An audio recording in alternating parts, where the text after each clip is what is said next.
What's up, my name is Dylan, and for the past month, I've been exploring the beautiful country of Guatemala. This is a weekend in Lake Atitlan.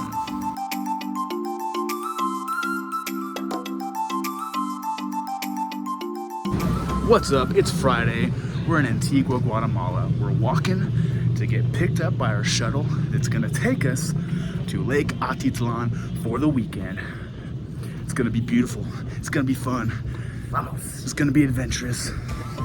So where is Lake Atitlan and how do you get there? Lake Atitlan is a beautiful volcanic lake surrounded by 3 towering volcanoes. It's about a 2.5-hour drive from Antigua, and you can get there by arranging a shuttle, which is the most convenient method of transportation, or if you're more of a budget traveler, you can take one of the famous colorful chicken buses. I'm not kidding, that's what they call them. You'll arrive in Panajachel, which is the town that has the main ferry dock that will ferry you to the lake town of your choice.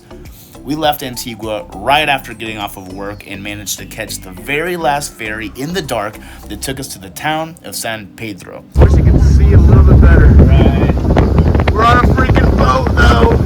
I'll be honest, at this point, I didn't know where I was or where I was going. I was just trusting the process.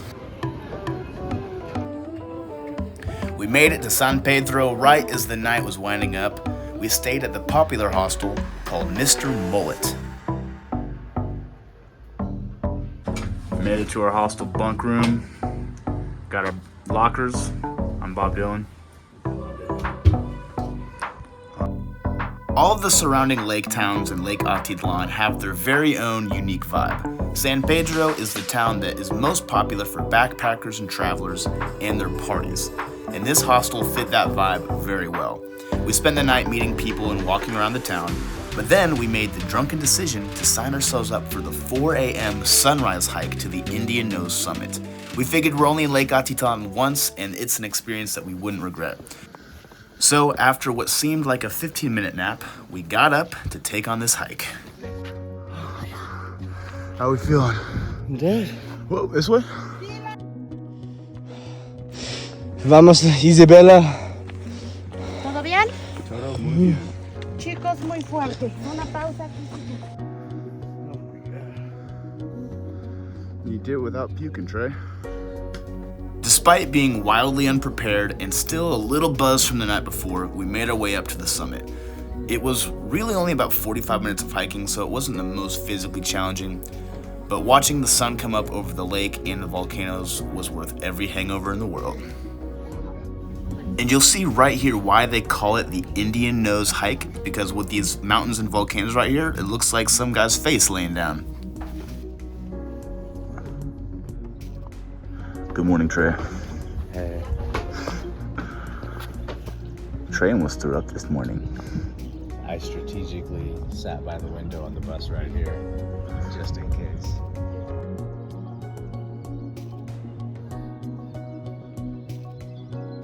Look at all that chicken.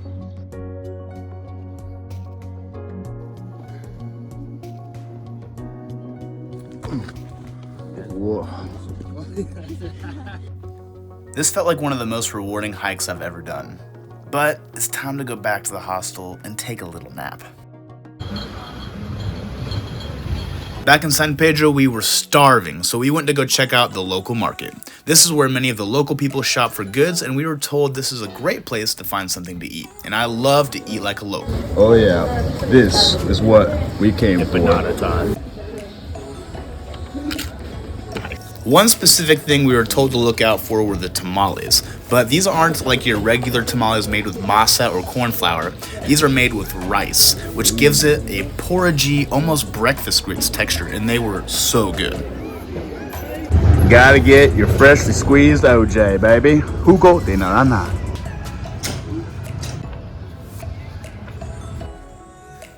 Now that we've gotten something in our stomachs, it's time to hop on a water taxi and explore the other towns surrounding the lake. Our first stop was a town called Santa Cruz, where we took a tuk-tuk ride all the way up to the top of this hill where we had an amazing view.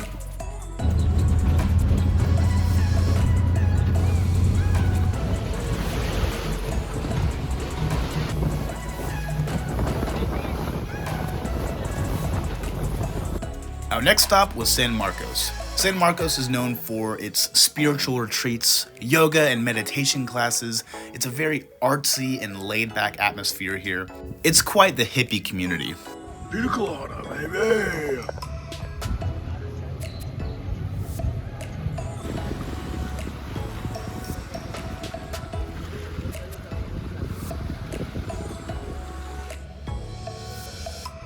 Oh yeah.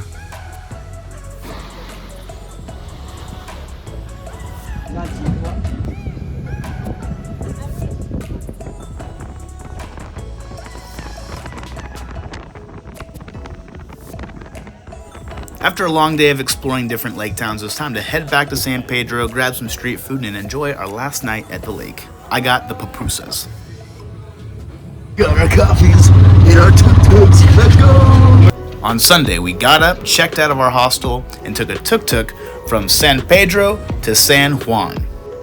This was by far our favorite lake town. It was rich with culture and things to do. We saw a chocolate making demonstration. We walked the colorful streets and stopped in several local art studios where we even purchased some pretty cool paintings of corn.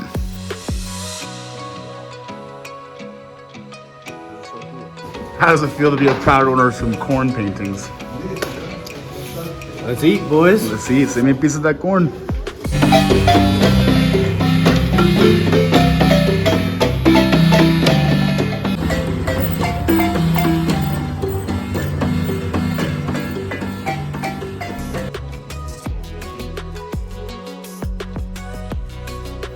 Before heading back to Panajachel to be picked up by our shuttle, there was one more thing we were told we had to do, and that was to hike up the Mirador in San Juan. Alright, we're gonna try to get up there.